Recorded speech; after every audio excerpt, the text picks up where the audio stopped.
Hello வணக்கம். இது உங்கள் சிவி ஜோன். இப்போ பார்த்தீங்கன்னா லைவில் வந்து ஒரு சம்பவம் போகுது. இந்த மாதிரி லைவ் அப்டேட்ஸ் உங்களுக்காக காத்துட்ருக்கு அப்பப்போ. அதனால் மறக்காமல் நம்மளோட சேனலை சப்ஸ்கிரைப் பண்ணிட்டு இந்த வீடியோக்கு ஒரு லைக்கை தட்டி விடுங்க.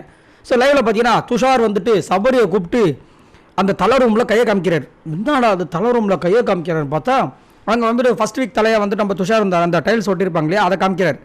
ரெண்டாவது பார்த்தீங்கன்னா கனி இந்த வாரம் கேப்டன் அதை காமிக்கிறார். ஸோ அங்கே யார் இருக்கா அப்படின்போது இவங்க கனின்றாரு. லெஃப்ட்டில் யார் இருக்கா அப்படின்னு கேட்கும்போது நீ ரைட்டில் யார் வருவா, அதாவது அடுத்த வாரம் கேப்டன் யார் வருவா அப்படின்னு கேட்கும்போது சபரி வந்து தெரியலன்றார் துஷார் அப்படின்றார். ஸோ இப்போ தான் கேமுக்குள்ளே வர்றதுக்கு அவர் மண்டல வந்துட்டு யோசிக்கிற அந்த ஒரு விஷயம் வந்திருக்கும் அப்படின்ற மாதிரி தோணுது. மட்டும் இல்லாமல் 2-3 நாளாக வந்துட்டு அரோரோக்கோட டைம் ஸ்பெண்ட் பண்ணுற விஷயங்கள் எல்லாமே கொஞ்சம் அப்படியே இதுவாகிடுச்சு.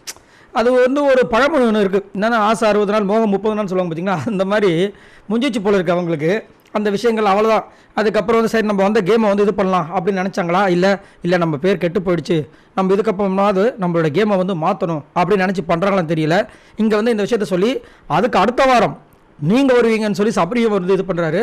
அதே மாதிரி பெரும்பாலும் இப்போ பார்த்தீங்கன்னா துஷாரை வந்துட்டு அரோரா பின்னாடி பார்க்குறதும் இல்லை. அதே மாதிரி அரோராவுமே பார்த்தீங்கன்னா இந்த மாதிரி விஷயங்கள் இப்போ நிறையா ரீல்ஸ்லாம் பார்த்துருப்போம், நிறைய லைவில் பார்த்துருப்போம். அரோரா பேசின விஷயங்கள் நிறைய பேருக்கு கொஞ்சம் கோவமாக இவங்க 2 பேர் தனியாக உட்காந்து நைட்டெல்லாம் பேசுகிற விஷயங்கள் எதுவுமே இப்போ வரது கிடையாது. பயங்கர அப்படியே ஒரு மாதிரி என்ன இது ஒன்றுமே புரியலையே, 2 வாரம் தொடர்ச்சியாக நடந்துட்டு இருந்தது, திடீர்னு வரலையே. ஒரு வேளை வந்துட்டு விஜய் சேதுபதி நாசுக்கா கலாச்சிருப்பார், உங்கள் புத்தி உங்கள் நினைப்பில் எங்கே இருக்குது அப்படின்னு கலாச்சிருப்பார் பார்த்தீங்களா.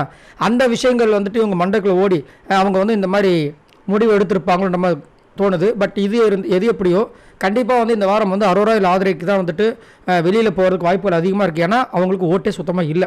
ஆனால் துஷாருக்கு ஓட்டு வந்திருக்கு. காரணம் அவர் ஏதாவது ஒரு சம்பவம் பண்ணுவார், கண்டிப்பாக அந்த பையனுக்கு சான்ஸ் கொடுக்கலாம். ஏன்னா அரோராவால் தான் அந்த பையன் வந்து அந்த மாதிரி பண்ணிகிட்டு இருக்காங்க, தவிர மற்றபடி நல்ல பையன் அப்படின்ற மாதிரி வந்துட்டு மக்களும் அவங்களுக்கு ஆதரவு கொடுத்துக்கிட்டே இருக்காங்க. சார் நீங்கள் உங்களோட கருத்து சொல்லுங்கள். இங்கே துஷார் இந்த மாதிரி அதிரடியாக அடுத்த வாரம் நான் கேப்டனாக வந்து தீர்வேன்ற மாதிரி ஒரு சபதம் எடுத்திருக்காப்புல.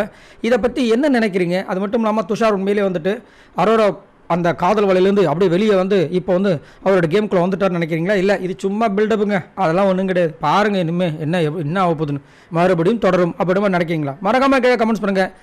இந்த வீடியோவுக்கு நான் என்ன கேட்க போகிறோம், ஒரு லைக்கு, மறக்காமல் சப்ஸ்கிரைப் பண்ணுங்கள். பாய் நண்பர்களே.